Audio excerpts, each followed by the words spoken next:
కార్యకర్తలపై దాడి చేస్తే కాంగ్రెస్ నాయకులపై దాడి చేసి ఉరికించి కొడతాం.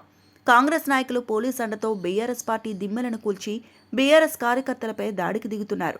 వేలుకు వేలు కాలుకు కాలు హెచ్చరిస్తున్నా మళ్లీ దాడులు జరిగితే చట్టపరంగా పోలీసులు బట్టలు ఊడదీస్తాం, కాంగ్రెస్ నాయకులను తరిమి కొడతాం అని బీఆర్ఎస్ మాజీ ఎమ్మెల్యే బొల్లం మల్లయ్య యాదవ్ అన్నారు.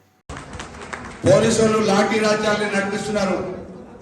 కాంగ్రెస్ నాయకులు పోలీసు వాళ్ళ అండతోని అధికారుల అండతోని గ్రామ నాయకుల ఇళ్ల మీద దాడులు చేయాలనే ఉద్దేశంతో కాంగ్రెస్ నాయకులు పోలీసు వాళ్ళ సహకారంతో గద్దెలు వాలగొడుతున్నారు, ఇళ్ల మీద దాడులు చేస్తున్నారు, పొలాల మీద దౌర్జన్యం చేస్తున్నారు.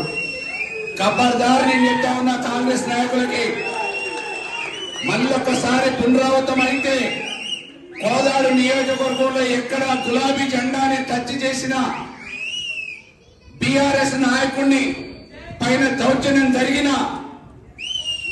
ఇంకా సోచనగా నయ్యే ఏలుకు ఏలు కాలు కాలుకు సమాధానం చెప్పడం మాకు కూడా తెలుసు. తప్పకుండా రేపు రానున్న భవిష్యత్తులో ఏ ఒక్క కార్యకర్త మీద ఏ ఒక్క చిన్న దాడి జరిగినా దానికి ప్రతి సమాధానంగా మేము కూడా దాడులకు దిగుతామనే విషయాన్ని పోలీసు వాళ్ళకి హెచ్చరికతో చెప్తున్నా. ఇవాళ కొండాపురంలో జరిగింది, మొన్న బేతంలో జరిగింది, రేపు ఇంకెక్కడ జరగడానికి ఊహలు చేస్తున్నారో తెలియదు. 100% పోలీసు వాళ్ళు చర్యలు చేపట్టకపోతే అధికార నాయకులు పోలీసు వాళ్ళు మాకు అండగా ఉన్నారనే మరిన్ని అప్డేట్స్ కోసం మా ఛానల్ ని సబ్స్క్రైబ్ చేయండి.